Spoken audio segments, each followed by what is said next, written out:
북한이 엿새 만에 발사체를 발사하자 민주당은 북미 비핵화 실무 협상에 도움이 안 된다면서 북측에 강력한 유감을 표명했습니다. 반면 야당은 문재인 정부의 대북 정책이 이 같은 사태를 불러왔다고 비판을 했는데요.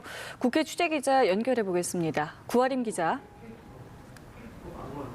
네, 더불어민주당 이인영 원내대표는 북한 도발에 대해 거듭 강한 유감을 표명한다고 말했습니다.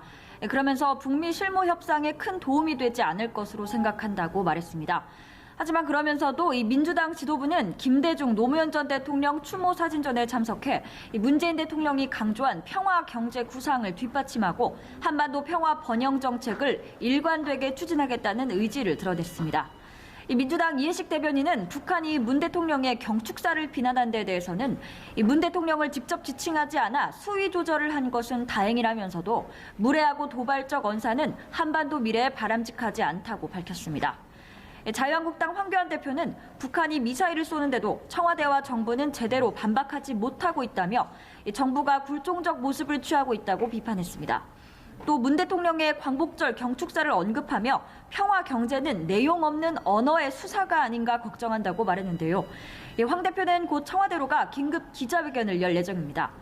국회 외교통일위원장인 자유한국당 윤상현 의원은 북한이 쏜 것은 풍선이 아니라 무기라며 정치적 시위라고밖에 말하지 못한다면 국가 방위나 대북 억지력은 언감생심이라고 지적했습니다.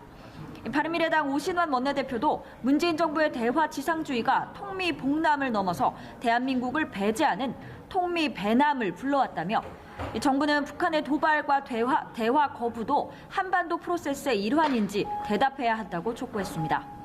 민주평화당은 북한이 문 대통령의 평화 경제에 조소로 답한 것 같아 안타깝다고 말했고, 정의당은 북한의 도발적 행태를 멈추고 대화의 장으로 나오라고 밝혔습니다. 자, 조국 법무부 장관 후보자를 둘러싼 각종 의혹이 알려지고 있는 상황인데 인사청문회를 앞두고 긴장감이 고조되고 있는 것 같습니다. 관련 내용 들어볼까요? 네, 청문회를 앞두고 있는 조국 후보자에 대해서 이 위장 전입 의혹에서부터 거액의 사모펀드 투자 또 세금 지각 납부 의혹까지 불거지고 있습니다. 특히 최근 드러난 74억 원 사모펀드 출자 약정 의혹을 비롯해 이 도덕성 논란이 쟁점인데요. 조 후보자는 오늘 출근길 취재진의 질문에 언론에서 여러 비판과 의혹을 제기하는 것을 잘 알고 있다며 국회에 가서 소상하고 진솔하게 답변드리겠다고 밝혔습니다.